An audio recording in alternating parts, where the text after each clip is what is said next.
कहानी की शुरुआत होती है उस समय से जब हाल ही में आतंकवादी नेता अल सलीम एक धमकी भरा बयान जारी करता है जिसमें वह कहता है कि अमेरिका ने इस्लामिक दुनिया के खिलाफ युद्ध छेड़ दिया है और अब वह इसका बदला लेकर रहेगा, चाहे उसके दुश्मन दुनिया के किसी भी कोने में क्यों न छिपे हों। इसी बयान के ठीक अगले दिन कहानी हमें लेकर जाती है इंग्लैंड के मैनचेस्टर शहर के एक शांत आवासीय इलाके में, जहां अचानक पूरी तरह हथियारों से लैस एजेंटों की एक टीम तेजी से पहुंचती है। इन एजेंटों को एक बेहद गोपनीय मिशन दिया गया था, इस घर में छिपे आतंकवादियों को खत्म करना। ऑपरेशन को गुप्त रखने के लिए उन्होंने एक चतुर योजना बनाई। उन्होंने वहां आए दूध वाले को इशारा किया कि वह हमेशा की तरह दूध दरवाजे के सामने रख दे ताकि दरवाजा खुलने की आवाज उनके घुसने की आहट को छिपा सके। जैसे ही मौका मिला, एजेंट तेजी से घर के अंदर घुस गए, लेकिन ठीक उसी क्षण जब उन्हें लगा कि ऑपरेशन पूरी तरह सफल होने वाला है, अंदर बैठे आतंकवादियों को उनके आने की भनक लग जाती है और वे खुद को बम से उड़ा लेते हैं। यह खतरनाक घटना जल्द ही CIA का ध्यान अपनी ओर खींच लेती है। अब कहानी का रुख बदलता है CIA मुख्यालय की ओर, जहां वरिष्ठ अधिकारी एड हॉफमैन फैसला करते हैं कि इस मिशन के लिए अपने सबसे काबिल एजेंट रॉजर फेरिस को मिडिल ईस्ट भेजा जाए ताकि वह स्थानीय नेटवर्क की मदद से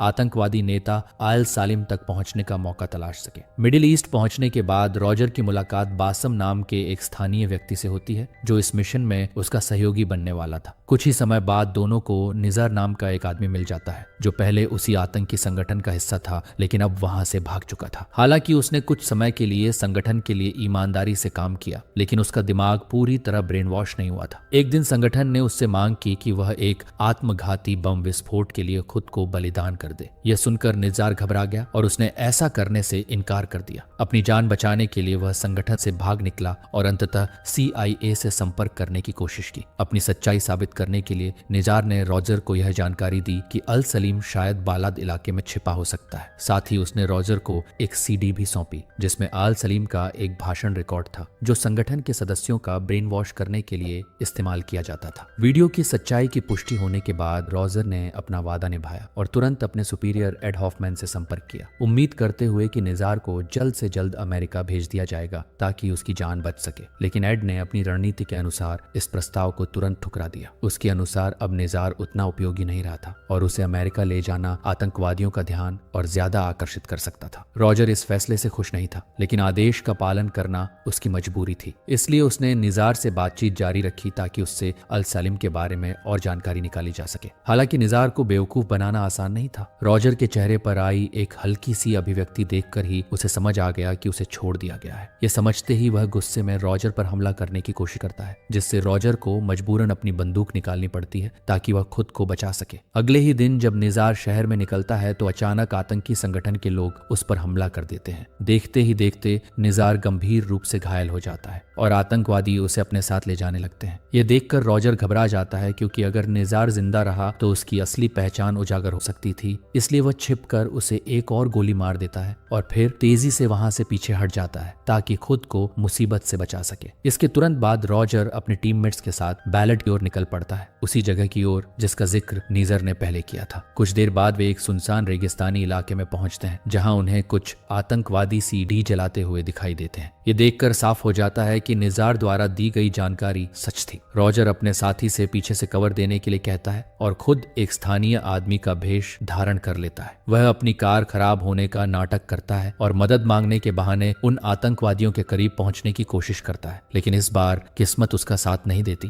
क्योंकि ये आतंकवादी उतने भोले नहीं थे जितना उसने सोचा था। वे जल्दी ही समझ गए कि रॉजर की पहचान नकली है और माहौल अचानक तनाव से भर गया। ठीक उसी समय जब एक आतंकवादी ने अपना कप नीचे रखा और रॉजर की तलाशी लेने के लिए आगे बढ़ा, तभी अचानक गोली की तेज आवाज गूंज उठी। अगले ही पल हालात पूरी तरह बदल गए। रॉजर और उसके साथी ने परफेक्ट तालमेल के साथ बाहर खड़े गार्ड्स को खत्म कर दिया। अब कहानी का रुख तेजी से एक खतरनाक टकराव की ओर बढ़ता है। रॉजर बिना समय गंवाए इमारत के अंदर गहराई तक बढ़ने लगता है, जबकि उसका टीममेट तुरंत कार की ओर भागता है ताकि इमरजेंसी सपोर्ट के लिए कॉल कर सके। खबर मिलते ही CIA हरकत में आ गई और तुरंत लोकल फोर्सेस के 2 हेलीकॉप्टर सपोर्ट के लिए भेज दिए गए। इस बीच रॉजर इमारत के अंदर पहुंच चुका था, लेकिन वहां उसे सिर्फ एक आदमी दिखाई देता है जो पहले से तैयार बम पकड़े खड़ा था। खतरे को भांपते ही वह तुरंत बाहर की ओर भागता है क्योंकि 1 सेकंड की भी देरी उसकी जान ले सकती थी। पीछे हटते समय भी रॉजर ने अपना मिशन नहीं भुलाया। आग की लपटों के बीच से उसने कुछ सीढ़ी उठा ली और फिर तेजी से बाहर निकलकर अपने टीममेट के साथ कार में बैठकर वहां से निकल गया। लेकिन उनकी मुश्किलें यहीं खत्म नहीं हुई थीं। वे अभी ज्यादा दूर नहीं पहुंचे थे कि सामने से 2 कारों में सवार आतंकवादी उनकी ओर तेजी से आते दिखाई दिए। रोजर ने तुरंत अपनी बंदूक निकाली और दुश्मन की गाड़ी पर गोलियां बरसाने लगा, जबकि अपने टीममेट को और तेज गाड़ी चलाने के लिए कहता रहा। कुछ ही देर में सपोर्ट हेलीकॉप्टर समय पर पहुंच गए, लेकिन आतंकवादी पीछा छोड़ने के मूड में नहीं थे। अचानक उन्होंने रॉकेट लॉन्चर निकाल ली और अगले ही पल जोरदार धमाके के साथ कार को उड़ा दिया। जब हेलीकॉप्टर में मौजूद टीम जांच करने के लिए नीचे उतरी तो दृश्य बेहद भयावह था। रोजर का टीममेट पहले ही अपनी जान गंवा चुका था। घायल रोजर को मुश्किल से खींचकर बाहर निकाला गया और उसकी हालत को स्थिर करने के लिए उसे तुरंत सेडेटिव इंजेक्ट करना पड़ा। जब कुछ समय बाद उसे होश आया तो डॉक्टरों ने उसके शरीर से उसकी ही टीममेट की कई हड्डियों के टुकड़े निकाल दिए थे। यह सच्चाई रोजर के लिए बेहद दर्दनाक थी। मिशन अभी शुरू ही हुआ था और वह पहले ही अपना एक साथी खो चुका था। हालांकि इस पूरी तबाही के बीच एक उम्मीद की किरण भी थी। रोजर जो सीडीज वहां से उठा लाया था उनमें बेहद महत्वपूर्ण जानकारी छिपी हुई थी। उन रिकॉर्डिंग्स से पता चला कि आतंकी संगठन का एक सुरक्षित बेस जॉर्डन के अमान शहर में मौजूद है। यह जानकारी मिलते ही एड हॉफमैन ने तुरंत फैसला किया कि रोजर को अमान भेजा जाए ताकि जांच को और गहराई तक ले जाया जा सके। इस बार स्थिति थोड़ी अलग थी। अमान पहुंचने के बाद रोजर ही पूरे ऑपरेशन का व्यक्ति इंचार्ज बनने वाला था और उसे जॉर्डनियन इंटेलिजेंस के अधिकारी हानी सलाम के साथ मिलकर काम करना था, क्योंकि जॉर्डन भी लंबे समय से अल सालिम की हर गतिविधि पर नजर रख रहा था। रोजर जल्दी ही अमान पहुंच गया और पहुंचते ही उसने एक सख्त फैसला लिया। उसने वहां के मौजूदा CIA हेड को तुरंत फायर कर दिया। उसने साफ शब्दों में याद दिलाया कि डायरेक्टिव के अनुसार अब इस मिशन की पूरी कमान उसी के हाथ में है, इसलिए बेहतर होगा कि वह व्यक्ति तुरंत यहां से चला जाए और अपने लोगों को उसके हवाले कर दे। अब जब रोजर ने ऑपरेशन की कमान संभाल ली तो उसने सबसे पहले जॉर्डनियन इंटेलिजेंस के अधिकारी हानी से मुलाकात की। इस मुलाकात में रोजर ने अपनी आवाज धीमी रखते हुए ईमानदारी से सहयोग की इच्छा जताई और CIA के पास मौजूद जानकारी भी साझा करने की पेशकश की ताकि वह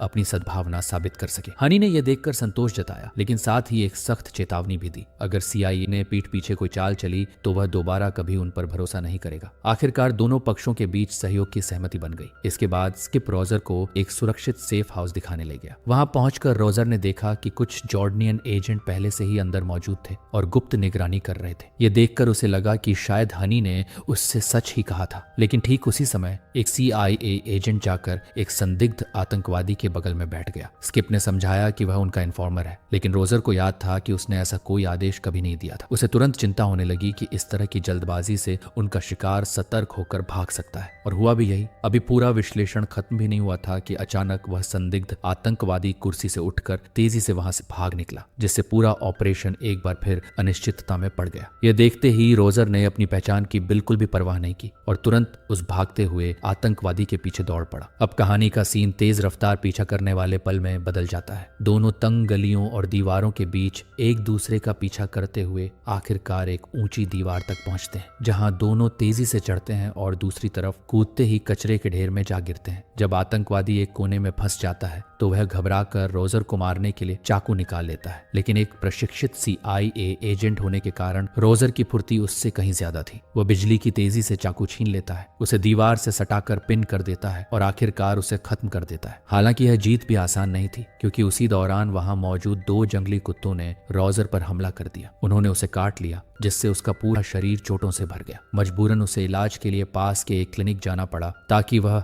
रेबीज की वैक्सीन लगवा सके। मिशन के लगातार बिगड़ते हालात के कारण रोजर पहले से ही बेहद चिंतित था, लेकिन जैसे ही उसने वहां काम कर रही खूबसूरत नर्स आयशा को देखा, उसकी सारी चिंताएं कुछ देर के लिए गायब हो गई। हालांकि यह पल ज्यादा देर तक नहीं टिक पाया, क्योंकि वैक्सीन खत्म होते ही आयशा वहां से चली गई और रोजर के पास वापस मिशन पर लौटने के अलावा कोई दूसरा रास्ता नहीं बचा। दरअसल अब तक रोजर को शक हो चुका था कि उसके सुपीरियर एड हॉफमैन ने चुपके से किसी को आतंकवादियों से संपर्क करने के लिए भेजा था। गुस्से में उसने तुरंत एड को फोन किया और जवाब मांगा, लेकिन हैरानी की बात यह थी कि एड बिल्कुल भी नाराज नहीं हुआ। उल्टा उसने रोजर को सलाह दी कि वह हानी पर ज्यादा भरोसा न करे, क्योंकि आखिरकार वह दूसरे देश का एजेंट है और उसके अपने हित भी हो सकते हैं। ठीक उसी समय कहानी का सीन बदलता है और खुद हानी रोजर से संपर्क करता है। वह CIA के इस गुप्त कदम से बेहद नाराज था, क्योंकि उसकी नजर में यह साफ तौर पर भरोसे का उल्लंघन था। हालांकि रोजर द्वारा उस आतंकवादी को समय रहते खत्म कर देने की वजह से बाकी आतंकवादियों ने उस घटना को सिर्फ एक लूटपाट समझा और उन्होंने अपना बेस नहीं बदला। लेकिन CIA का अपने मन से कदम उठाना हानि के लिए सजा के काबिल था, इसलिए वह रोजर को इंटरोगेट इंट्रोगेशन रूम में ले गया और उसे मजबूर किया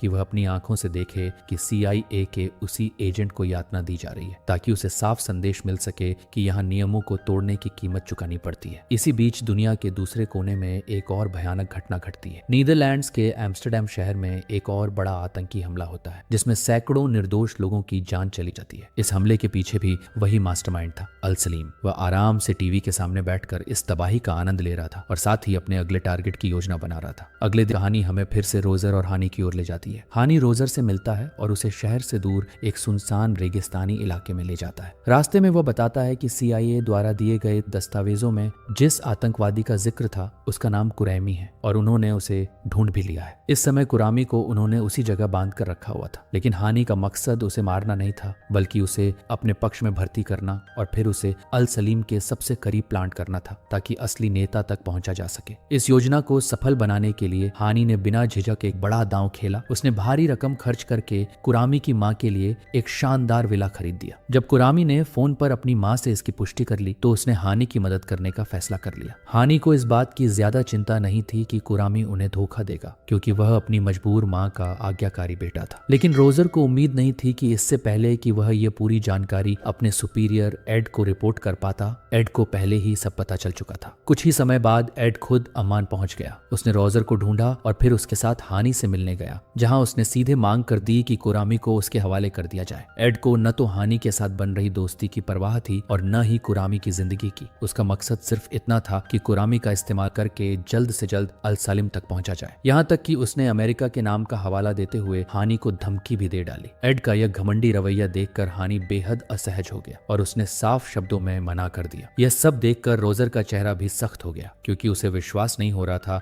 कि हानि के साथ जो भरोसे का रिश्ता उसने इतनी मेहनत से बनाया था, उसे उसके अपने ही सुपीरियर ने कुछ ही मिनटों में तोड़ दिया। हानि के सख्त रवैये को देखकर एड ने आखिरी कोशिश के तौर पर अल सलीम की एक क्लोजअप फोटो निकालकर दिखाई और कुरामी जानकारी के बदले उसे देने की पेशकश की। लेकिन हानि अपने फैसले पर अडिग रहा और उसने फिर से मना कर दिया। आखिरकार बातचीत पूरी तरह असफल हो गई। वापसी के रास्ते में रोजर ने एड के तरीके पर खुलकर नाराजगी जताई और उससे सवाल किया कि आखिर वह और क्या छिपा रहा है। एड ने इस बार बात छिपाने के बजाय साफ साफ सच बता दिया। उसने कहा कि अल सलीम अमेरिका से बदला लेना चाहता है, क्योंकि सीरिया के युद्ध में उसका पूरा परिवार मारा गया था और अब उसके लिए यह सिर्फ एक मिशन नहीं बल्कि निजी बदले की लड़ाई बन चुकी है। एड के मुताबिक इस समय सबसे जरूरी बात यही है कि किसी भी तरह जल्दी से जल्दी उसे पकड़ने का मौका तलाशा जाए। लेकिन अब हालात बदल चुके थे। रोजर को अपने सुपीरियर पर पहले जैसा भरोसा नहीं रहा था। उसने एड को साफ शब्दों में चेतावनी दी कि वह हानि के साथ और परेशानी पैदा न करे, क्योंकि अगर जॉर्डनियन इंटेलिजेंस नाराज हो गई तो अम्मान में उसका पूरा मिशन खत्म हो सकता है। फिर भी एड ने वही पुरानी सलाह दोहराई कि हानि पर ज्यादा भरोसा करना खतरनाक हो सकता है। अगले दिन कहानी का सीन फिर बदलता है और रोजर दोबारा वैक्सीन लगवाने के लिए उसी क्लिनिक पहुंचता है। लेकिन इस बार वह सिर्फ इलाज के लिए नहीं आया था। उसने हिम्मत जुटाकर खूबसूरत नर्स आयशा को रोमांटिक डेट पर चलने का प्रस्ताव दे दिया। हैरानी की बात यह थी कि आयशा ने उसे मना नहीं किया। उसने मुस्कुराते हुए कहा कि आज दोपहर वह एक रिफ्यूजी कैंप में मदद करने जा रही है और अगर रोजर चाहे तो उसके साथ चल सकता है। लेकिन उन्हें यह बिल्कुल पता नहीं था कि उनकी इस छोटी सी मुलाकात की किसी ने चुपके से फोटो खींच ली थी। उसी रात अचानक हानि का एक अधीनस्थ रोजर के पास आया और उसे तुरंत एक आतंकी सुरक्षित बेस पर ले गया। वहां पहुंचते ही रोजर का दिल बैठ गया। वह जगह पूरी तरह आग के समुद्र में डूबी हुई थी और कुछ ही घंटों में राख बन चुकी थी। हानि बेहद गुस्से में था, क्योंकि इतनी मेहनत से मिला सुराग फिर से हाथ से निकल चुका था। जल्द ही सच्चाई सामने आई। दिन में स्किप ने कुरामी का पीछा किया था और पकड़ा गया था। इससे आतंकवादियों को शक हो गया और उन्होंने तुरंत अपना सुरक्षित बेस जला दिया और कहीं और गायब हो गए। रोजर को तुरंत यकीन हो गया कि यह सब फिर से एड के आदेश पर हुआ होगा। उसने बार बार हानि के सामने झुककर कहा कि उसे इस बारे में कोई जानकारी नहीं थी, लेकिन इस बार हानि का भरोसा काफी कमजोर पड़ चुका था। उसने रोजर को साफ चेतावनी दी। उसे जॉर्डन छोड़ने के लिए सिर्फ 12 घंटे मिलेंगे और अगर उसके बाद भी वह यहाँ मिला तो उसकी सुरक्षा की कोई गारंटी नहीं दी जा सकती। हानि की इस सख्त चेतावनी के बावजूद रोजर को उससे नफरत नहीं हुई। उल्टा उसे खुद पर गुस्सा आया कि उसका सुपीरियर इतना लापरवाह और बेवकूफ क्यों है। गुस्से में उसने स्किप को एक जोरदार मुक्का मारा और वहां से चला गया। अगले ही दिन वह तेजी से वॉशिंगटन लौट गया और सीधे एड के सामने जाकर उससे भिड़ गया। उसने अपना सारा गुस्सा एड पर निकाल दिया। लेकिन हैरानी की बात यह थी कि एड फिर भी शांत नजर आ रहा था। उसे पूरा भरोसा था कि हानि रोजर की काबिलियत को समझता है और ऐसे टैलेंट को नजरअंदाज नहीं कर सकता। उसने आराम से कहा कि चिंता मत करो, रोजर जल्द जल्द ही फिर से जॉर्डन वापस जाएगा। यहाँ तक कि उसने मजाक उड़ाते हुए कहा कि शायद वो अपनी जॉर्डनियन गर्लफ्रेंड से मिलने के लिए वापस जाना चाहता है। यह सुनकर रोजर का गुस्सा फट पड़ा। उसने एड की कुर्सी को लात मारकर गिरा दिया और गुस्से में पूछा कि क्या वे सच में इसी तरह की हरकतों के लिए जीते। जाते जाते उसने एड को तंज कसते हुए यह भी सलाह दे दी कि वह थोड़ा वजन कम कर ले।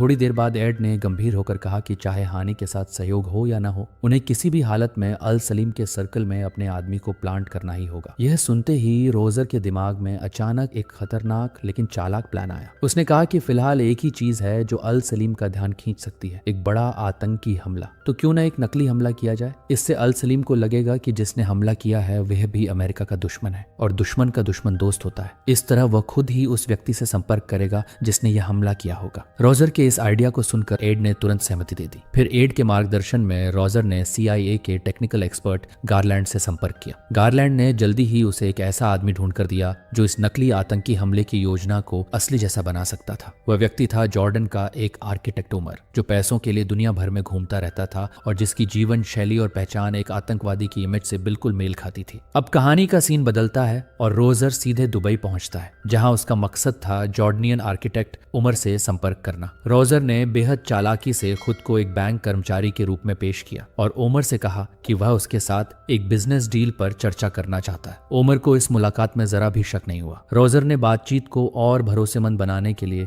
उमर को उसके वकील से बात करने का मौका भी दिया, लेकिन असलियत में वह वकील नहीं बल्कि एक लोकल आतंकी संगठन का सदस्य था जिसे CIA ने पहले ही सेट कर दिया था। जैसे ही दोनों के बीच बातचीत हुई, बाहर मौजूद स्किप ने चुपके से उनकी तस्वीरें ले ली, जिससे यह साबित किया जा सके कि उमर का आतंकवादी संगठन से संपर्क हुआ है। उसी रात जब उमर अपने कमरे से बाहर गया हुआ था, रोजर चुपके से उसके होटल के कमरे में घुस गया। टेक्निकल एक्सपर्ट गारलैंड की मदद से उसने उमर के कंप्यूटर में कई फर्जी डिजिटल सबूत बना दिए, ऐसे ईमेल, फाइलें और संपर्क जिनसे यह लगे कि उमर लंबे समय से आतंकवादियों के साथ जुड़ा हुआ है। यह सब इसलिए किया गया ताकि अलग अलग इंटेलिजेंस एजेंसियों और आतंकवादी नेटवर्क का ध्यान उसकी ओर खींचा जा सके। जैसा रोजर ने सोचा था वैसा ही हुआ। कुछ ही समय बाद हानि ने खुद रोजर से संपर्क किया और दोबारा सहयोग करने का प्रस्ताव रखा। अपनी ईमानदारी दिखाने के लिए हानि ने यह तक वादा कर दिया कि वह गुप्त रूप से आयशा की सुरक्षा सुनिश्चित करेगा। इसके बाद हानि ने रोजर को कुछ तस्वीरें दिखाई जिनमें उमर एक नाइट क्लब में दिखाई दे रहा था। हानि को समझ नहीं आ रहा था कि एक साधारण आर्किटेक्ट अचानक आतंकवादियों के नेटवर्क में कैसे घुस गया, लेकिन रोजर ने उसे पूरी सच्चाई नहीं बताई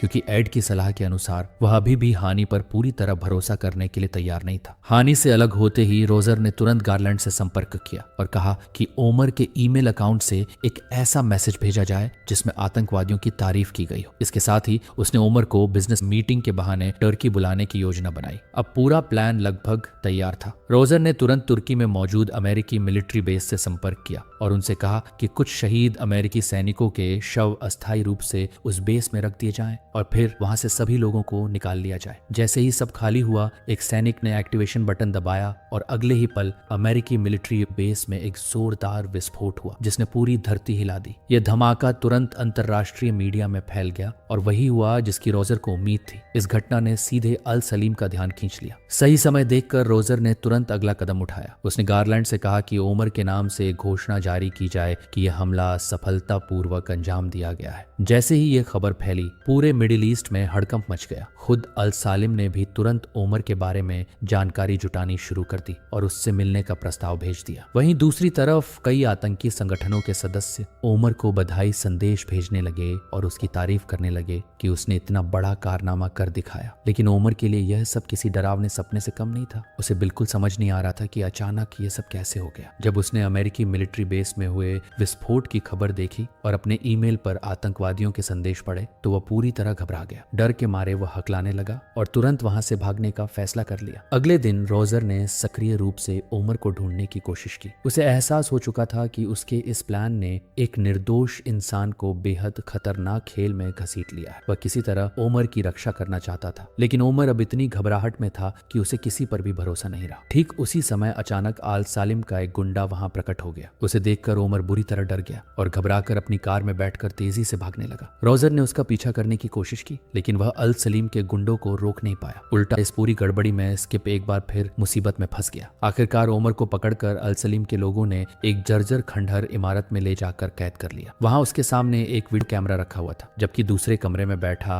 अल सलीम लाइव यह सब देख रहा था। उस पल उमर को समझ आ गया कि उसे एक बड़े जाल में फंसा दिया गया है। डर और घबराहट में उसने जल्दबाजी में यह कबूल कर लिया कि यह पूरा हमला अमेरिका की साजिश थी। यह कबूलनामा सुनकर अल सालिम बेहद निराश हो गया, क्योंकि उसे उम्मीद थी कि ओमर सचमुच उसका समर्थक निकलेगा। उसी रात कहानी का सीन एक और चौंकाने वाले मोड़ पर पहुंचता है। ओमर का शव एक कचरे के ढेर में पाया जाता है। जब हानी यह खबर रोजर को देता है तो वह अंदर से टूट जाता है, क्योंकि उसे एहसास हो चुका था कि उसकी अपनी चाल और स्वार्थ ने एक पूरी तरह निर्दोष इंसान की जान ले ली। अपराध बोध से भरे रोजर ने तुरंत एड को सुझाव दिया कि उसे इस मिशन से वापस बुला लिया जाए। लेकिन जैसे ही वह अपने घर पहुंचा, वहां उसे एक बेनाम लिफाफा मिला। उसके अंदर एक फोटो थी जिसमें वह और ऐशा रिफ्यूजी कैंप में लोगों की मदद करते दिखाई दे रहे थे। यह फोटो देखकर रोजर का दिल बैठ गया। उसे तुरंत समझ आ गया कि कोई आयशा को टारगेट बना चुका है। वह बिना एक पल गंवाए कार लेकर आयशा के घर की ओर दौड़ा, लेकिन वहां पहुंचने पर घर पूरी तरह खाली था। कमरे में संघर्ष के कुछ निशान जरूर बाकी थे, जिससे साफ हो गया कि उसे जबरदस्ती उठाया गया है। उस पल रोजर के दिमाग में सिर्फ एक नाम आया, हानी। अब आयशा की चिंता में वह इतना घबरा चुका था कि उसने हानी से सारी सच्चाई छिपाने के बजाय उसे सब कुछ बता दिया। लेकिन इस बार हानी का भरोसा पूरी तरह टूट चुका था। चाहे रोजर कितना भी गिड़गिड़ाया, हानी ने आयशा को बचाने में मदद करने से साफ इनकार कर दिया। ज्यादा समय नहीं बीता कि यह खबर एड तक भी पहुंच गई और वह तुरंत जॉर्डन आ गया। चाहे रोजर ने पहले मिशन छोड़ने का फैसला किया हो, लेकिन अब एड ने अपने पुराने दोस्त की मदद करने का निश्चय किया और दोनों ने मिलकर आयशा को बचाने की योजना बनानी शुरू की। तभी अचानक रोजर के फोन पर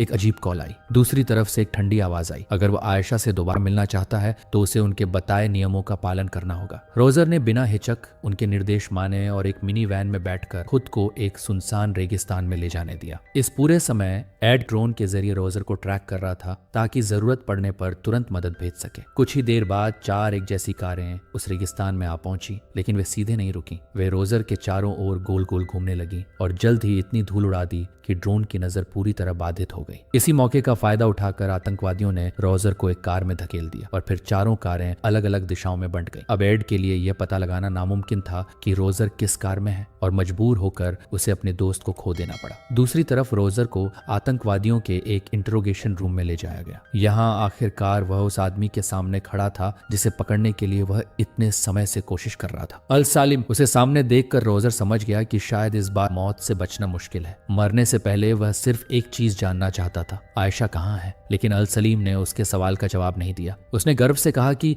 थोड़े से पैसे खर्च करके उसने एक हाई लेवल CIA एजेंट को पकड़ लिया है और यह कारनामा उसे आतंक की दुनिया में हमेशा गर्व दिलाएगा। उसी दौरान रोजर की नजर अचानक आतंकवादियों के बीच खड़े कुरैमी पर पड़ी। वह मुस्कुराया और अल सलीम से बोला कि उसके लोगों में जॉर्डनियन इंटेलिजेंस का एक आदमी मौजूद है। यह सुनकर अल सलीम हंस पड़ा और उसे लगा कि यह CIA एजेंट पागल हो गया है और उनके बीच फूट डालने की कोशिश कर रहा है। गुस्से में उसने एक हथौड़ा उठाया और जोर से रोजर की उंगली पर मार दिया। दर्द से रोजर चीख उठा, लेकिन फिर भी बोला कि चाहे अल सलीम माने या न माने, उसके गुंडों में सचमुच जॉर्डन का आदमी है और उसकी लोकेशन अब एक्सपोज हो चुकी है। यह सुनकर अल सलीम और भड़क गया और उसने रोजर की दूसरी उंगली भी तोड़ दी। हालांकि उसने दावा किया कि उसके लोग पूरी तरह वफादार हैं, फिर भी वह चालाक था। सुरक्षा के लिए उसने पहले खुद वहां से जाने का फैसला किया और रोजर को अपने गुंडों के हवाले कर दिया। जैसे ही अल सलीम गया, उसके आदमियों ने रोजर को मेज पर दबा दिया और चाकू निकालकर उसका सिर काटने की तैयारी करने लगे। मौत बिल्कुल सामने खड़ी थी, लेकिन उसी निर्णायक पल में सब कुछ बदल गया। जब रोजर को दोबारा होश आया तो उसके सामने खड़ा आदमी कोई और नहीं बल्कि जॉर्डनियन इंटेलिजेंस का अधिकारी हानी था। अब सब कुछ साफ होने वाला था। हानी ने रोजर को पूरी सच्चाई बता दी। दरअसल आयशा को उठाने वाला खुद वही था। उसने आतंकवादी बनकर रोजर को फोन किया, उसे रेगिस्तान में बुलाया और फिर अल सलीम से सौदा किया कि वह रोजर को उनके हवाले कर देगा। हानी जानता था कि अल सलीम CIA एजेंट से नफरत करता है और अपने घमंड में वह अपने सभी आदमियों को इकट्ठा करके दिखाएगा कि वह CIA से कैसे निपटता है। हानी ने इसी मौके का फायदा उठाया। उसने कुरैमी को अल सलीम के सबसे करीब पहुंचने दिया और उसकी लोकेशन ट्रांसमिट कर दी। बस फिर क्या था, कुछ ही देर में पूरी जगह को घेर लिया गया और पूरा आतंकी नेटवर्क पकड़ लिया गया। हानी की योजना पूरी तरह सफल रही। अल सालिम गिरफ्तार हो गया और उसके नेतृत्व वाला पूरा आतंकी संगठन हमेशा के लिए खत्म कर दिया गया। मिशन आधिकारिक रूप से सफल घोषित हुआ, लेकिन रोजर के अंदर कुछ बदल चुका था। उसे एहसास हो गया था कि शुरुआत से लेकर अंत तक वह कभी एड का मोहरा बना रहा और कभी हानि की योजना का हिस्सा। सच और झूठ के इस खेल में वह अपनी असली जिंदगी खो चुका था। इसलिए उसने फैसला किया कि अब वह ऐसी जिंदगी नहीं जीना चाहता। उसने एड को अपना इस्तीफा सौंप दिया और आखिरकार कहानी का आखिरी सीन हमें फिर उसी जगह ले जाता है, आयशा के छोटे से क्लिनिक में। वहां रोजर एक बार फिर उस परिचित चेहरे को देखता है। आयशा मुस्कुरा रही होती है और लंबे समय बाद रोजर के चेहरे पर भी एक सच्ची और शांत मुस्कान लौट आती है। इसी के साथ आज की कहानी यहीं समाप्त होती है। मूवी देखने के लिए धन्यवाद। अगर आपको ये कहानी पसंद आई हो तो वीडियो को लाइक करें और चैनल को सब्सक्राइब करके अपना सपोर्ट जरूर दें।